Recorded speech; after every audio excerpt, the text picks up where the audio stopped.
Hey, good morning, friends, or good afternoon, whichever one. We are doing lesson 24, Wit and Wisdom. So I'm going to put my screen on behind me and maneuver a little bit so you can see what's going on back here.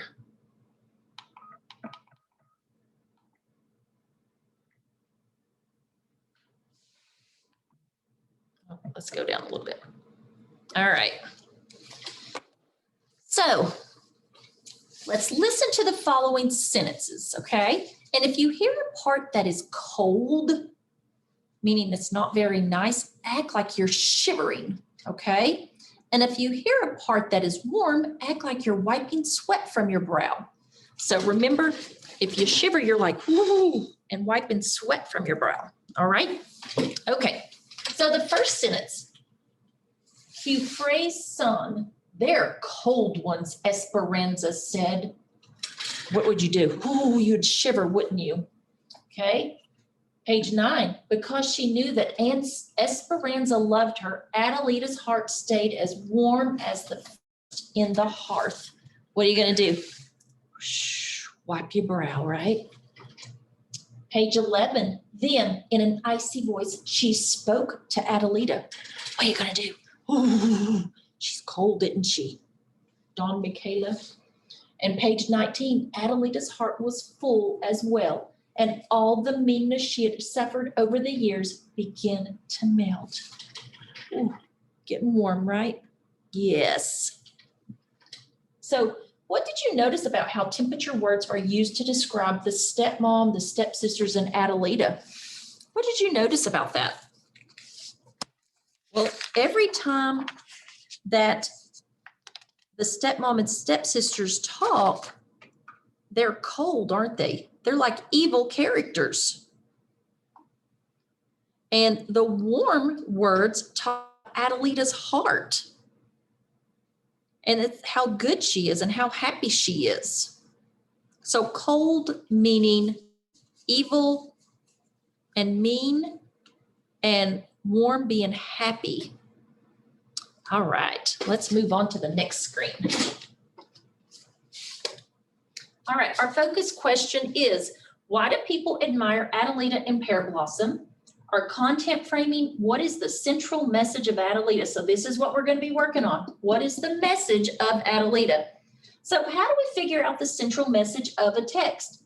What do we do to figure out a central message? We have to go back and look, don't we? We have to examine the character's actions.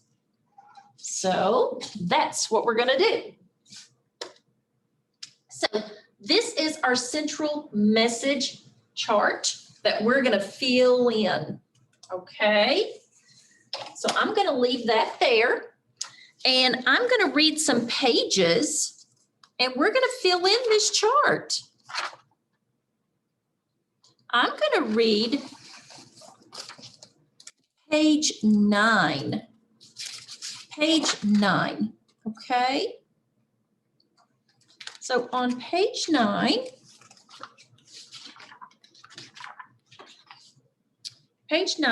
Adelita began spending all of her time in the kitchen with Esperanza. She helped her with the meals. She listened to stories about her father as a boy and her mother as a young bride. Because she knew that Esperanza loved her, Adelita's heart stayed as warm as the fire in the hearth. So what would the message be there? Adelita was good and helped Esperanza in the kitchen, right? So I'm going to start right here. Let me get a different marker so you guys can see it.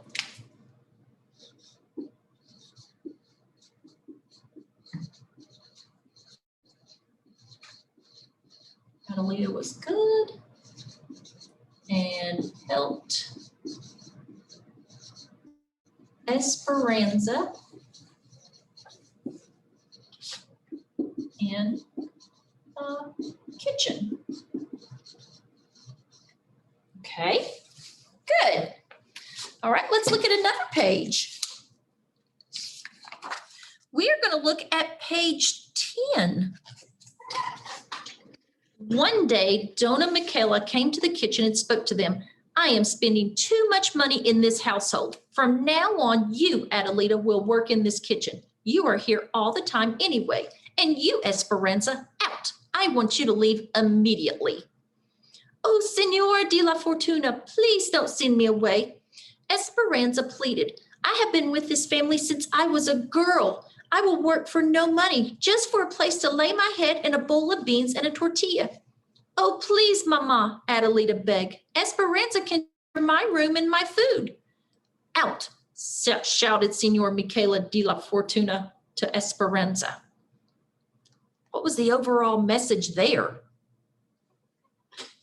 Do you think there was Adelita offered for Esperanza to share her room and food, right? Yep. So Adelita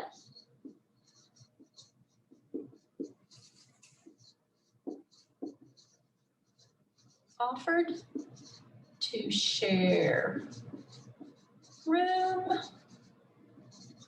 and food with Esperanza. Okay. So there's two evidences.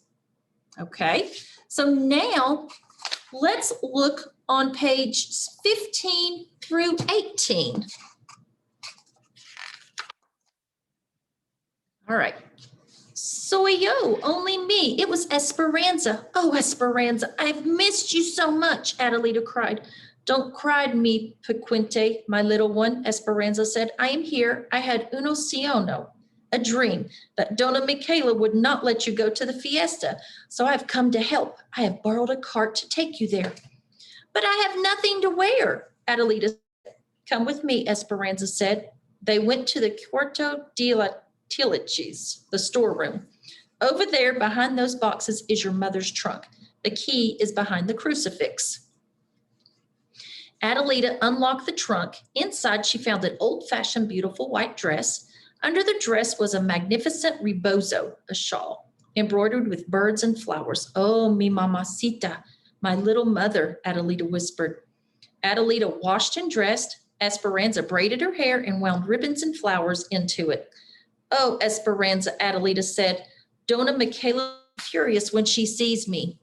Don't worry, she will never recognize you, Esperanza assured her. Now, vamonos, let's hurry. The fiesta had already begun when Adelita arrived. She walked into the room. Everyone turned to look. The room fell silent. Who was this stunning young woman? Senor Gordia went up to Adelita. Who do we have here? He asked. I'm in disguise, Adelita said with a twinkle and a sweet smile. Just call me Cenicienta, Cinderella. Javier, everyone, Senor Gordia said, come meet our very own Cenicienta. All right, so now, what was the message there? Was Esperanza came back to help Adelita get ready for the fiesta? Yes. So Esperanza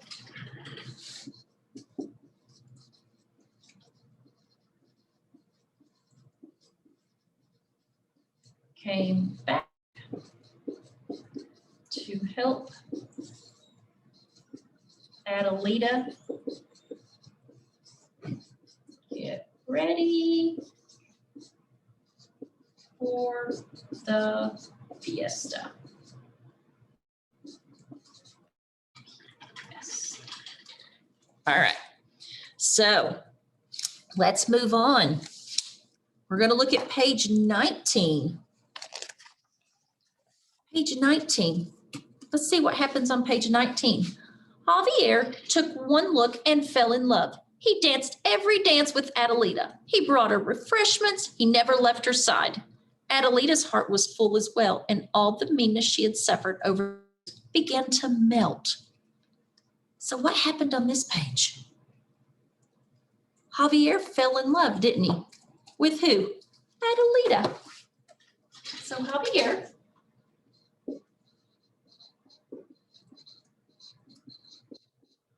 fell in love with Adelita. Great. All right, let's keep going. Let's look on page 25.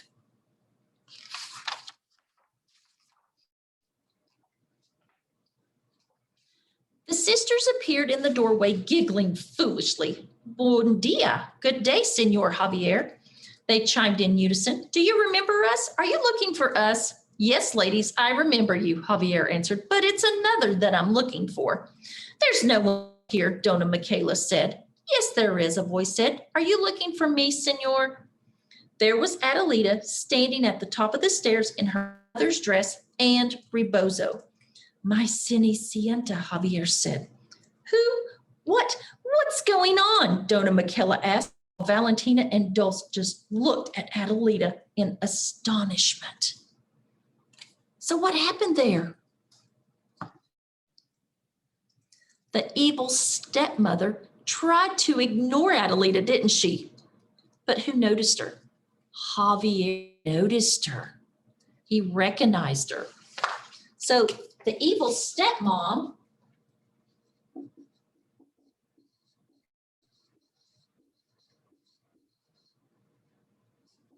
tried to ignore Adelita, but Javier recognized her by her dress and rebozo. Remember, the rebozo is that shawl, that pretty shawl. All right, let's look again. Let's look at page 29.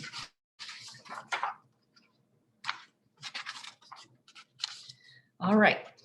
In her sweetness, Adelita invited Senor Michaela de la Fortuna Mercado and her daughters, Valentina and Dulce, to the wedding.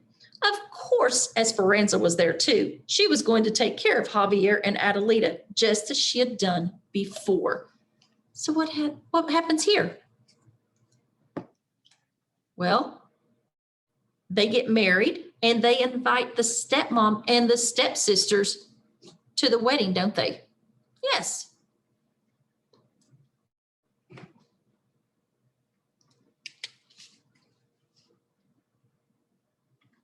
I'll put that over here because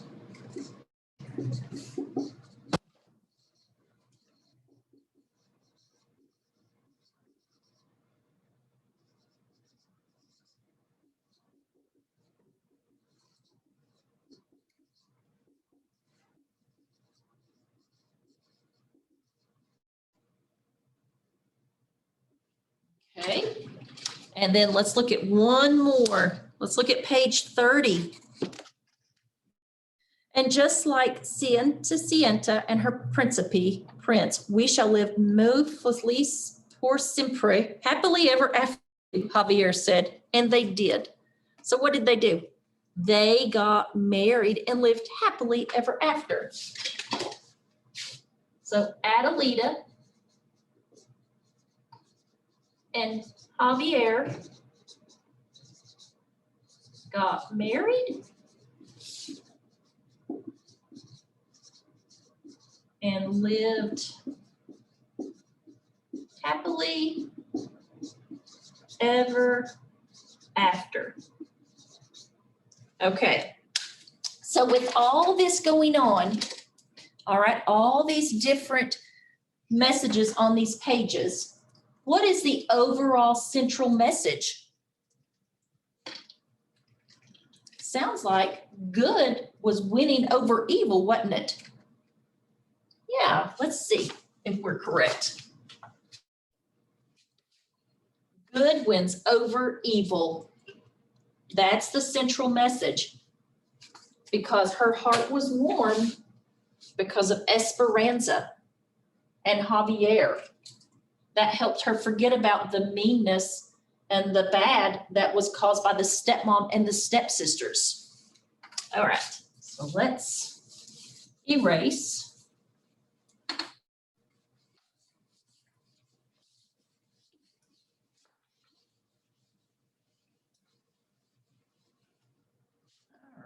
let's move on. All right, this is what we just talked about. So we're going to go on and move to the next page because we read those pages. So we're going to talk about introductions. Why are introductions important in an opinion paragraph? So why are they important? That's our question that we're going to find out. So what are the parts of an opinion paragraph? Well, if you think about it, we have, let me get my chart.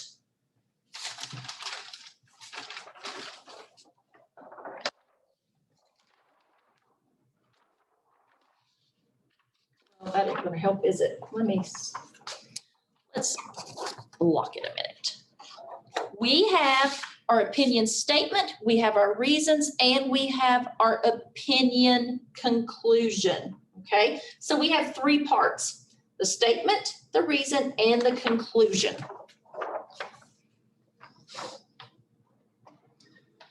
That's the three parts. So the word introduction is going to be added to the top of our chart. So on my chart, I'm going to put introduction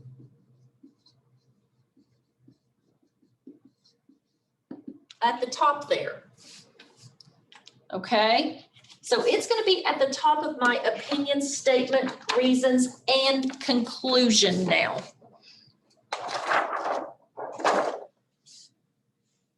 So introduction means that it introduces the topic, lets the reader know what the paragraph is going to be about.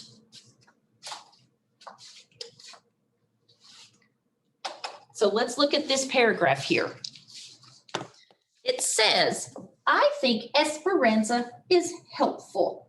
Esperanza shows Adelita her mother's clothes. She helps Adelita in the kitchen. That is why I think Esperanza is helpful. Now, how introductions can include the title of the story, or you can include detail on the story when you write an introduction. So we read the story, what could we put there in that first blank? We read the story Adelita, correct? Okay, so I would put Adelita here. Who is a character up here? We're talking about Esperanza, aren't we? So I would put Esperanza is a character in Adelita. So I have an introduction. We read the story Adelita. Esperanza is the character in Adelita. That is the introduction sentence to your opinion paragraph.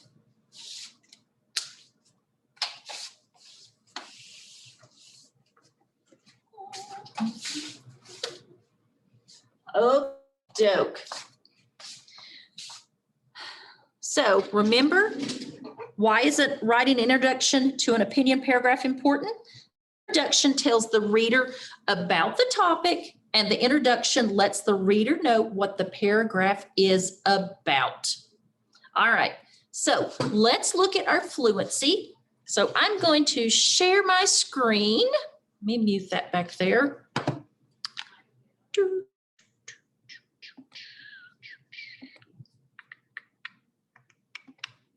All right, so let's look at our fluency homework here, friends.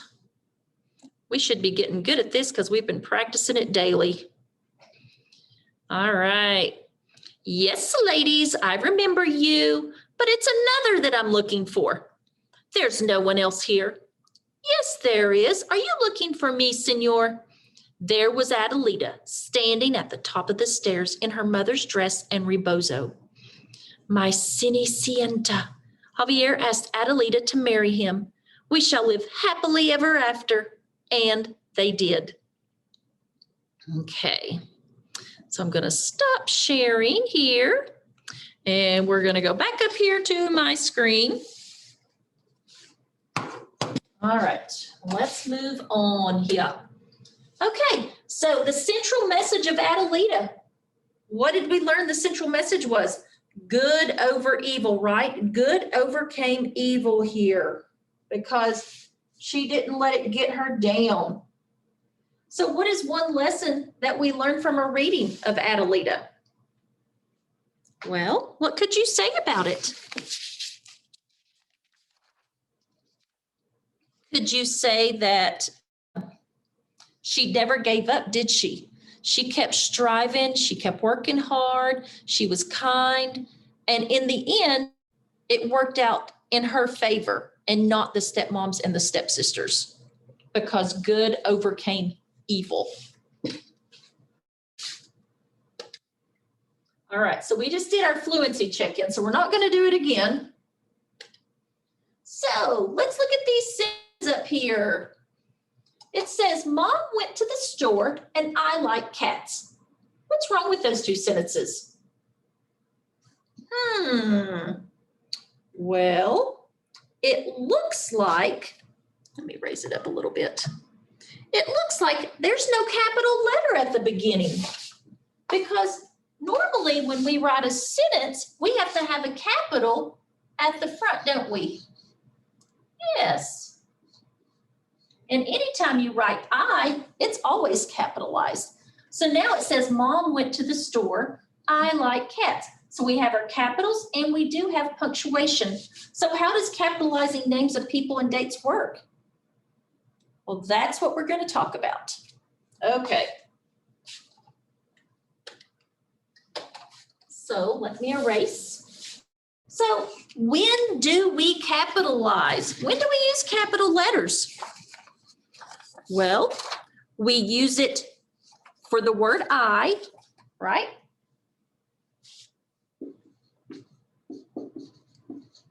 For the word I, like I like you, period. Okay. Or we use it at the beginning of a sentence, right? Okay.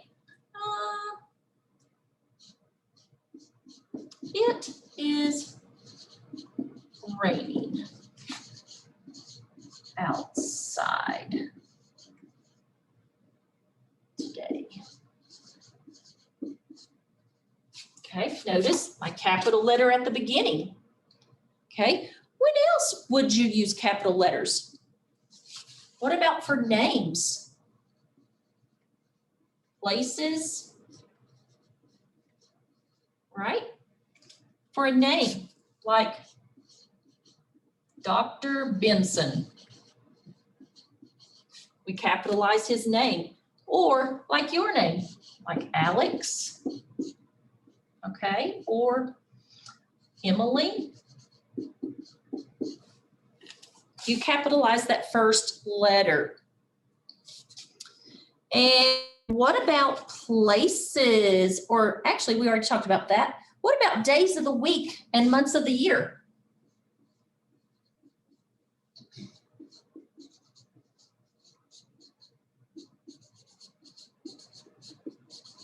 So, day of the week, we have Monday. And a month, we could say April. So remember, our months are always capitalized, and so are our weekdays. Names are always capitalized, and places, like you could say Walmart here is capitalized because it's a special place also. Beginning of a sentence is always capitalized, and for the word I is always capitalized. So that is why we capitalize our letters and when we do it.